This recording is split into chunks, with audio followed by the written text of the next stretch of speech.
everyone, welcome to Hadia Krista TV. I'm Hadia Krista, and I'm so excited for you to join me on my Liberia 2025 series.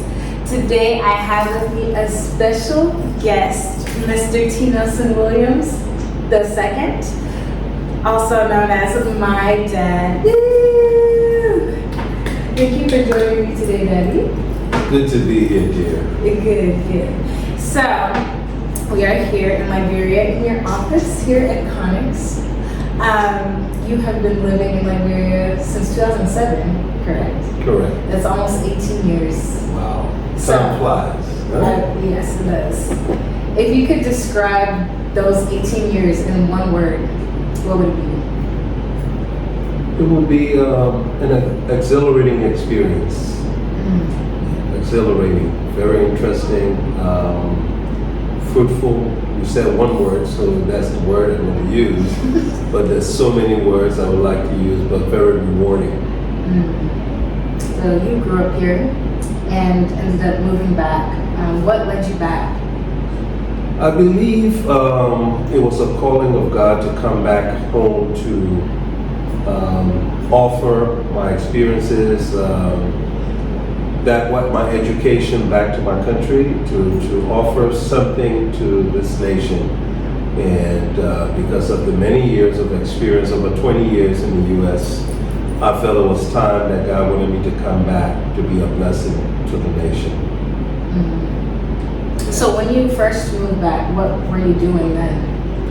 I came back in a position of Deputy Managing Director at LPRC, which is the Liberia Petroleum Refining Company, the state-owned regulator of petroleum products in Liberia. And so I was blessed to be appointed as the Deputy Managing Director at LPRC, a position I held for 2.5 years before being appointed by the President to serve as the Managing Director. So this was what I did for the first 7.5 years, working with that institution. However, you know me, I'm community-based, I'm also in the church, so there were a lot of other things that I was involved in once I arrived in Liberia. So, can you tell me some of the other things that you've done while being here as well? Sure. Well, the first thing I did was to get connected to the church, because that's my base. So I was led to the Bethel World Outreach Ministries, now Harvest Intercontinental Ministries, and I worshiped there and was asked to serve as the men's president. So that was my first community-based work. We did a lot with the men's group there for 10 years. I served. We did a farming project. We opened a computer room for people at the church. We started a scholarship program.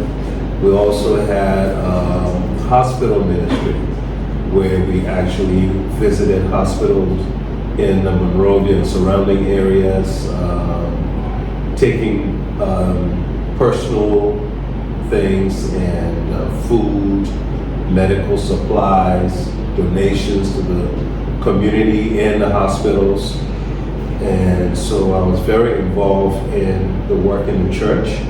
I also served on the board of the Faith Foundation School at the time, until I was elevated and asked to serve on the trustee board, and then I left the schools board.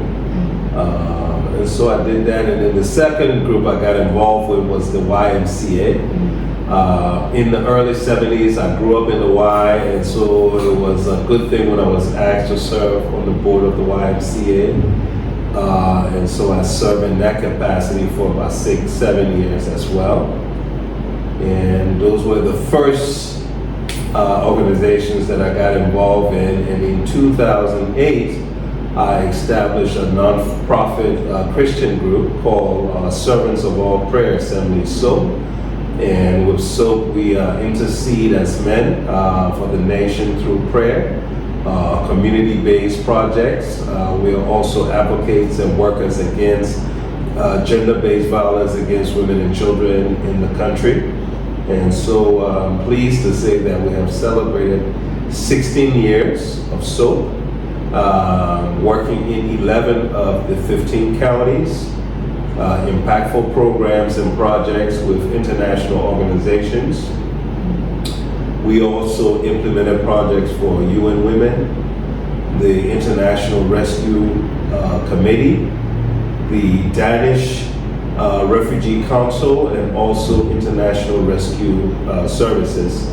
And all these projects were done in the communities where we had men who were trained to engage the traditional leaders, the women, the kids, the various sectors in the communities. And so I'm proud to say that we still have that program going. We still meet every other Tuesday to intercede for the nation. And so SOAP was the third biggest thing that I got involved in, and we are still going strong. Wow. So you've done a lot. What motivates you to continue doing what you do for your community? Well, first of all, I think the Word of God talks about being our brother's keeper. And so I feel that, we can have all the success in the world, we can have all the money in the world.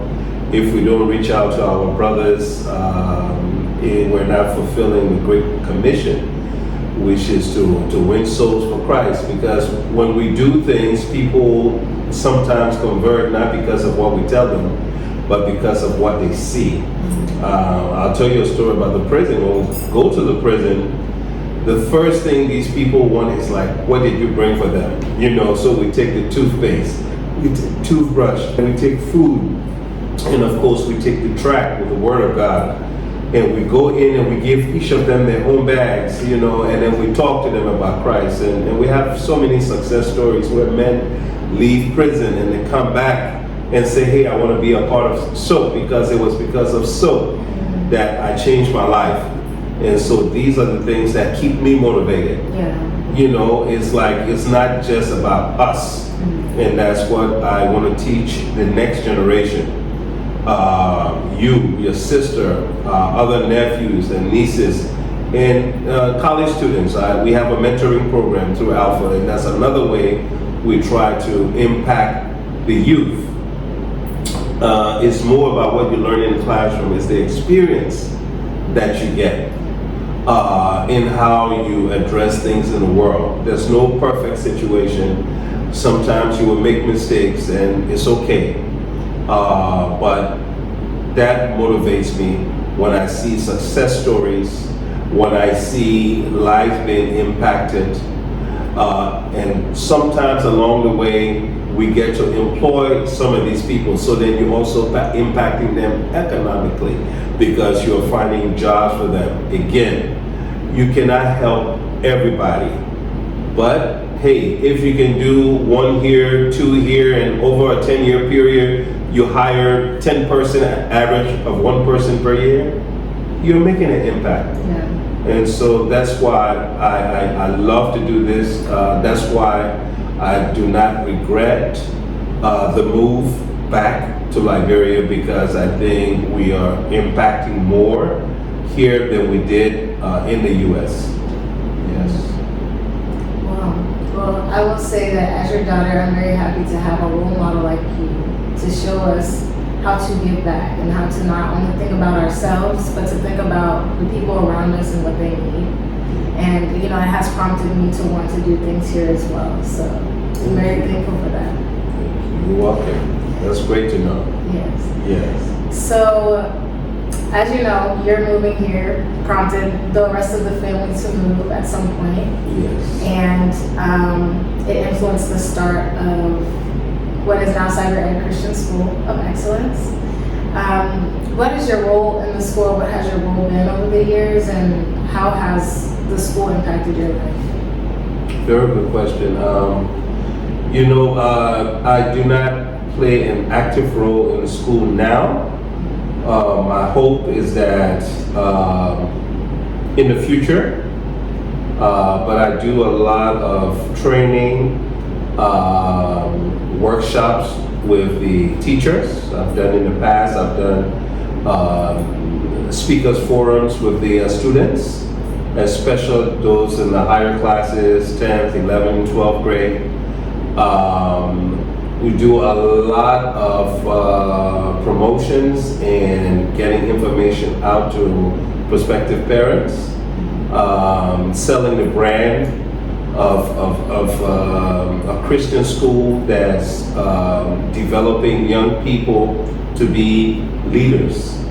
And so we do a lot of promotions, we do a lot of networking. For example, the connection with Voorhees College. Now we have students going to Voorhees on scholarships, making connections with other schools where our students have an opportunity for scholarships, full scholarships and partial scholarships. And so we do a lot also on the board level. I serve right now as chairman of the board, and we're in the process of reconstituting the board. We also want to do more as far as getting parents organized to form booster clubs, the Parents Association, to also play their role as responsible parents. So those are some of the things I see moving into the 2025-2026 school year, that we can get the parents more engaged, parents involved, and then having a more professional board, a local board. We had a mixed board of members in the U.S. and the diaspora and members here. But I think it will be more rewarding for us to get more of our board members locally. That way we can meet face to face, we can interact, we can look at some of the things we want to do in the future, like build a new campus. We're praying for the land, we're praying for the school, and things like that we want to do. Yeah. So there's a lot to be done, but there's a lot that's already been done, and God is working. Amen. He is. It's amazing what has already happened, and we know that God is not done with Cyber A yet. Yes. Yeah. So, over the past 18 years, how can you say your relationship with God has deepened after experiencing so much? Well, when I see the helplessness, when I see the hopelessness, and when I see some of the success stories, it's just more convincing to me that God is real. He proves himself every day in my life because of what I'm doing and what I see as fruits germinating after 11 years. The mentoring programs, we see some of our students. We have one student that just left this week to go to the University of Iowa. This student is going as an Washington Mandela Fellow with a 3.9 GPA. He has his own business even as a sophomore, junior student, and it's because of what we pour into them the last 3-4 years. And you see them taking up leadership roles already. And so God has been showing me and also giving me patience. When I was younger, I wanted things to happen fast. I wanted it to happen now. And over the years, and especially now, God has given me more patience, to be patient, trust me, and wait for my time. You can't do this in your time. And so I've learned a lot of that in the later years. And now I think that's helped me a whole lot in how I deal with everything from family life to professional life to my life and my walk with God. I think he's still working on me. Even at the age of 61, he's still working on me. I think there's areas that we can improve. Leadership is a process. You never know everything, and you learn. And that's why I've been in the people business for years as an HR professional. And so I've learned also that when you surround yourself with people, you listen. You do not just talk all the time, you listen. Listening is a good skill that leaders must have. You know, sometimes when we're in these leadership roles and we want to talk down to people all the time and listen less, and then we never know what people are going through, and then what solutions you bring to the table. So as leaders, we must talk, and then we must listen, and then we must act. Okay, and so that's another thing I learned. And one of the things I learned is that when we have skills that God give us, we use it in the public life, in our professional life, but are we using it to glorify God? Are we using it in the church? When I work all these hours sometimes and I miss church maybe 1-2 Sundays, and I'm like, hey, it hits me like I need to get back connected, because it's God that provided the job for me. It's God that provided the family for me. So I need to put Him first. I can just pray every day and think it's okay. I must serve. Okay? So when Pastor Drew said it's time for us to clean the church, I need volunteers, I need to show up. When we're raising money to build a church, I need to make sure, as I'm paying my bills, that the church needs to be one of the first payment of my tithes. So when I get my check, my monthly salary, that's one of the first things I do. I write that check and it goes to the church, because we have to do God's work. God's work is not cheap.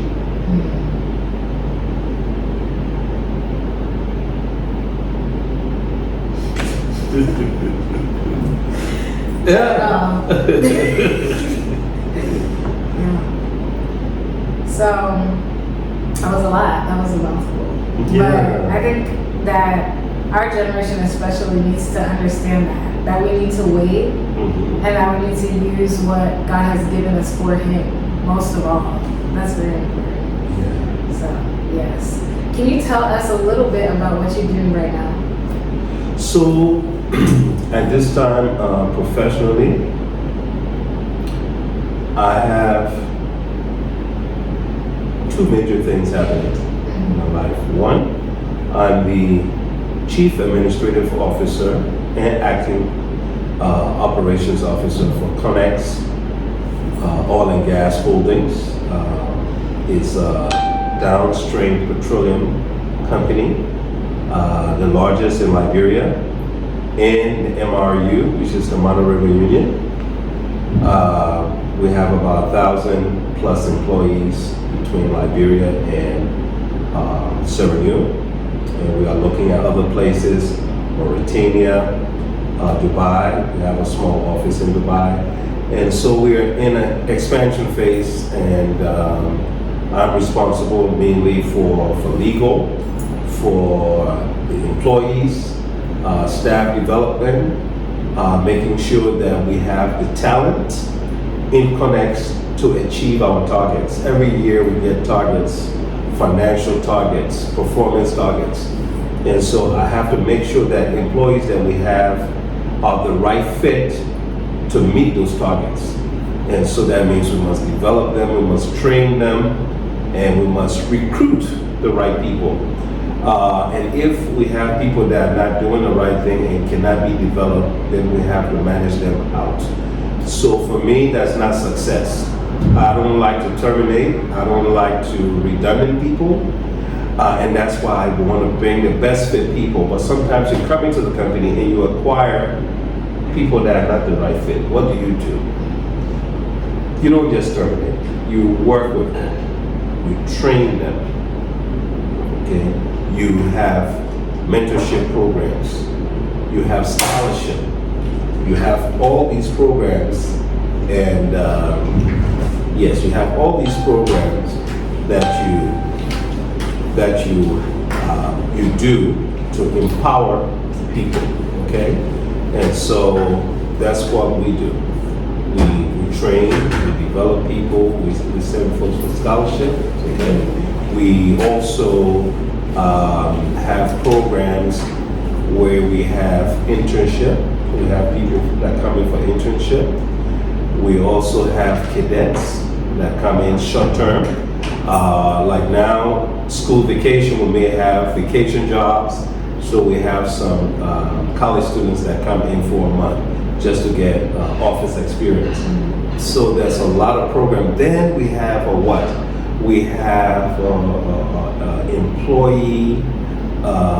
employee programs to motivate, employee motivation programs, employee of the month, employee of the quarter, employee of the year, sometimes cash rewards, plaques. We do years of service award for 5 years, 10 years, every 5 years. 5, 10, 15, 20, and then normally after 20 there's retirement. So we do all these things to build the capacity of the people so they're strong and that they are motivated. Okay, we want to pay them well, and we'll let them know if you help us meet the targets, when we make more money, then guess what? You get more money. But if we don't hit our targets, I cannot give you an increase. So we are creating, or we have created, a performance-based organization. Whereas a lot of places around here, they don't believe in that. They believe by going to work and sitting at the desk, they're working. But for us, we give you annual objectives. The goal is to have employees succeed, not to fail. But we must equip them so they succeed. So if you don't have good managers to help people succeed, then your organizations will go down. But if you have the right leadership, then they can bring people up. So that's one of the things I do here. We also do a lot of advertising to sell. We are in a very competitive market, so I work with marketing a lot. I work with operations. What we do is to provide oil and gas products, gasoline, jet fuel. We're the only company in Liberia and Sierra Leone that provides jet fuel, okay, because it's a specialty product, because you cannot make a mistake with that. If you're in the air and the product is bad, you will crash. So the process of jet fuel is different than the process for fuel for car or gasoline. The process for jet is so strenuous, where you have a laboratory to test the product before it goes on the turnpike to fuel a jet. It has to be 100% or above before it leaves the terminal to go on the plane. You can't take any chances. And then the other products, we want to make sure that we have good products that is being received on time by the customers, okay? And what's speaking our business? Customer service. If you do not give good customer service, guess what? You will lose your customers to your competitor. And that's what we don't want to do. What we work hard to is to take other customers from our competitors and not them taking from us. So that's one. I also have an HR consultancy firm called Integrity Consultancy Inc. And it's me and a partner, Aaron. Aaron and I, when I was managing director at LPRC, he was my deputy, and a man of integrity, a pastor, a man of God, and a good businessman. So we partnered to form ICI, and so we have different contracts to do consultancy work in human resources, developing people, doing 5-year strategic plan, doing a lot of training and development. So we are doing, right now we have like 4 projects we're working on. So professionally, that's what I'm doing. Okay. right. Yes. Well, I love that you said that you all strive to want your employees to succeed. Yes. I think that's a big thing here, coming from war and things like that, it's very hard to come across companies like that who strive to make people better and who bring in the next generation to see how that happens. Sure. So, you're doing good work here. Thank you. And I want to thank you for joining me today. You're welcome. Thanks for bringing me on board today. Yes, sir. It was a pleasure. Yes, and thank you all for joining this interview. Please like, subscribe, and share. And we hope to see you next time. Thank you. Thank you, guys.